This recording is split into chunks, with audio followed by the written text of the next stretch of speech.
Hello everybody, this is Brett with The Inner Gamer. We are still here at South by Southwest Gaming Expo, playing a lot of great indie games. I am here with Zach Johnson, who is working on an awesome game called Joggernauts. So tell me a little bit about what this game is, and yeah.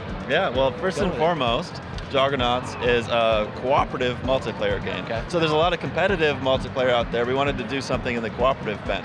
Yeah. So it's an auto runner, if you know what that is. It's a platformer where you're moving at a constant speed, and 1 to 4 people play in a color-coded kind of alien conga line that's running through the universe, and you switch places with each other. Like the red character jumps out to the front to do a red monster or a red obstacle, and then the blue player takes a turn in the lead, and you just keep switching places. And you try not to kill your friends. You try and stay together, alive together as a team.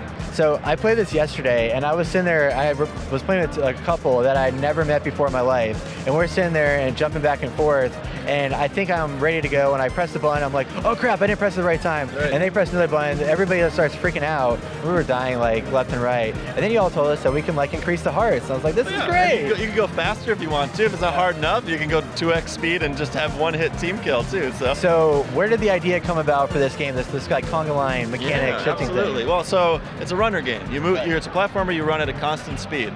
And me and my buddy Jesse were playing the original Bit Trip Runner, which is a rhythm running game. But it's single player, so we had to pass the controller back and forth and take turns. And it was like, Jesse, how could we play this at the same time? And like, okay, so maybe there's 2 runners running next to each other, and you realize the person in front would be doing all the kicking and the sliding and the jumping, the person behind wouldn't have as much to do. So then it was like this idea of, well, what if we took turns being in front? Then that's where the switch to front mechanic was invented. It was inspired by Bit Trip Runner.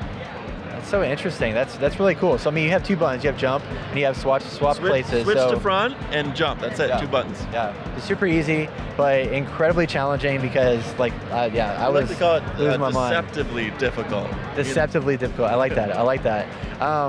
So another thing I want to mention is, well, first off, how long has this game been in development? It's out now, but how long have you been developing this game? Sure. Yeah. Well, we started we're a team of 3 guys from Minneapolis, and we started 4 years ago. But it was a very part-time project for a while, and then we kind of were like, we're onto something here, like let's get a publisher, let's do this for real. That took about a year of that 4 years of development, and then we were lucky enough to all be full-time for the last year of dev. So like we did a ton of work, a ton of content, even like reprogrammed major parts of the game, all in the year before it came out. That's amazing. So what was it like finding the publisher, like before and after, like how did as an indie developer, how did that situation change? Like, what does the publisher bring to the table for people that may not know how that works? Absolutely. I mean, it's a little bit similar to how, if you're familiar with music or movies, it's similar, but what specifically, each publisher is a little different. So like, it's great when you're meeting a publisher, do they do games like yours, you know? Like if it's a publisher that specializes in RPGs, don't bring them an action game. And then they're going to do marketing for you, they're going to do PR for you, they can help with QA, maybe localization. We really wanted help on the marketing side, like that's not something we're smart with, you know? So having a partner that had those connections to press and to streamers and stuff like that was really helpful. Yeah. No, that's awesome.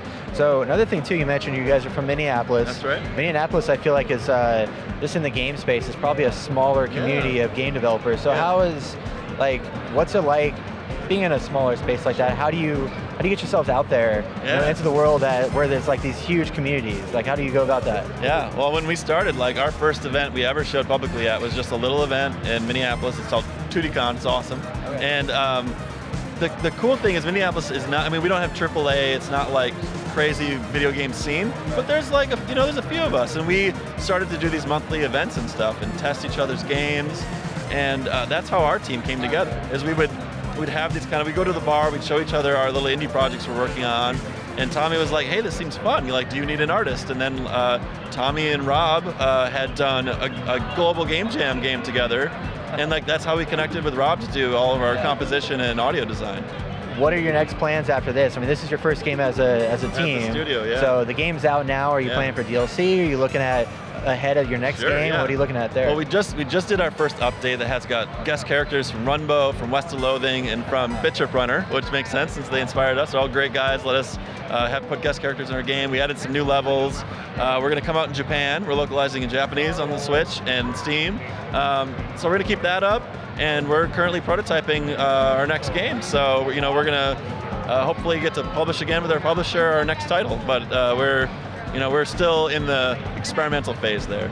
Outside of this game, I'm curious, like as a studio or just you personally, like what are some games that are attractive to you as a developer? Like what are you playing now? What are you into that strikes your fancy? Well, I mean, I'm loving my Switch. Like it's kind of like a case of, the cobbler's kids don't have shoes. Like when you make games, like you make less time to play them.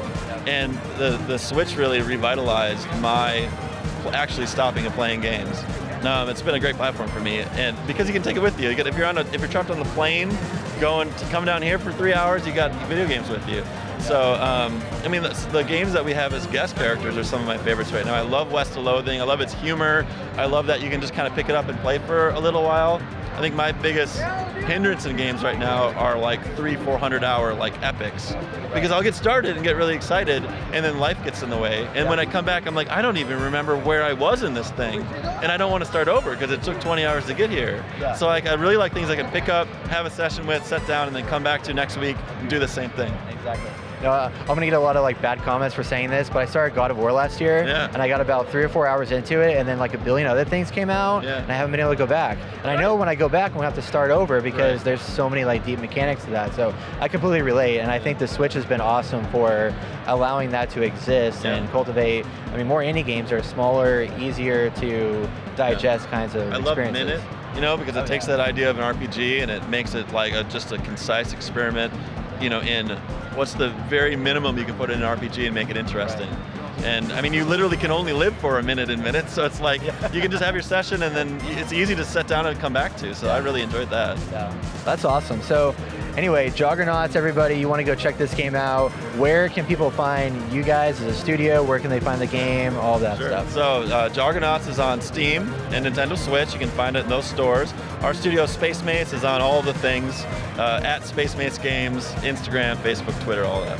Fantastic. Well, you heard it here. Check out Zach, check out Space Mace, check out Joggernauts. It is an awesome game, a lot of fun, and a lot of craziness going on. So thank you all for watching. Check out all of our video content here at South by Southwest Gaming Expo, and we'll see you next time.